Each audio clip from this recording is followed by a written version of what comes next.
আসসালামু আলাইকুম রহমতুল্লাহ। আমার আনসার ভাইদের প্রতি উদ্দেশ্য করে বলছি, বর্তমানে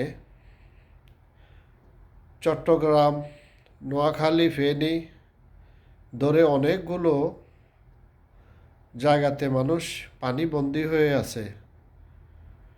মানুষ না খেয়ে মরছে। আপনাদেরই ভাই, আপনাদেরই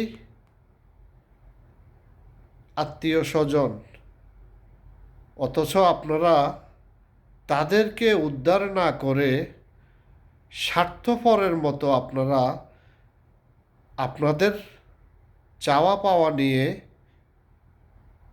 ছাত্রদের সাথে লড়াই করছেন। এটা কি আপনাদের বিবেক বলতে কিছু নাই? কোন বিবেকে আপনারা চলেন? তাহলে আপনাদের মাঝে আর শেখ হাসিনার মাঝে পার্থক্যটা কোথায় হলো? আরে ভাই, আপনাদের যে সমস্যা আছে আমরা বুঝি। যে সমস্যা, ঠিক আছে, আপনাদের সমস্যা আছে, আপনাদের সমস্যাগুলো আপনারা বলছেন, তারাও বলছে যে দেখবে। ঠিক আছে, আগে মানুষগুলো যারা মারা যাচ্ছে তাদেরকে আপনারা বাঁচান, তাদের প্রতি আপনারা একটু অনুতপ্ত হন। আরে ভাই, যারা মারা যাচ্ছে, যারা পানি বন্দি হয়ে আছে, না খাইয়ে মারা যাচ্ছে, তাদেরকে উদ্ধার করুন আগে। এরপরে আপনি যাই করার আপনারা করবেন। সময় তো চলে যাচ্ছে না, না?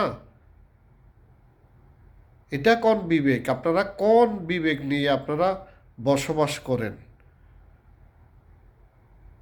আপনারা দেশের মধ্যে আর একটা উচ্ছৃঙ্খল সৃষ্টি করার জন্য কি আপনারা চিন্তা ভাবনা করছেন?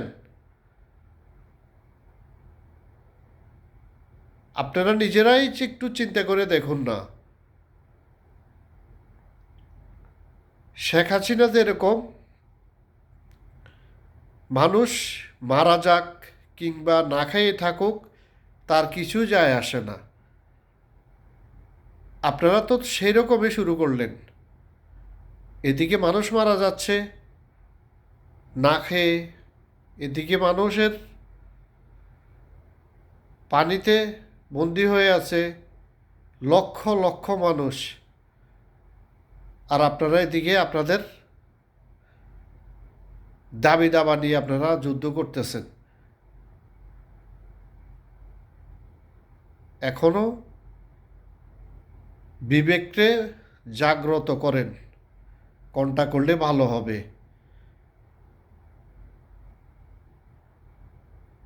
আর কি বলবো আপনাদেরকে? আপনাদেরও বিবেক আছে, আপনাদেরও ভাই বোন আছে, আপনাদেরও সন্তান আছে। আমরা যারা পানিতে ভাসতেছি, আমাদের সন্তান মারা যাবে কিংবা আমরা মারা যাব, এটাতে যদি আপনারা ভালো সুখ পান, তাহলে আপনারা আপনাদের সংগ্রাম চালিয়ে যান। আমাদেরকে বাঁচানোর কোনো প্রয়োজন নাই। আমরা যারা প্রবাসী আছি, আমাদের ছেলে সন্তানের জন্য, আমাদের আত্মীয় স্বজনের জন্য আমরা করুণ কান্না কাঁদছি। আমাদের তো আর কোনো কিছু করার নাই। তাই আপনাদের কাছে অনুরোধ করে বলছি, ভাই, যারা পানিবন্দী আছে, আমাদের ভাই বেরাদার, আত্মীয় স্বজন, তাদেরকে বাঁচান। এ বলে আমি আমার কথাগুলো আপনাদের বিবেকের কাছে উঠিয়ে ধরলাম। আসসালামু আলাইকুম।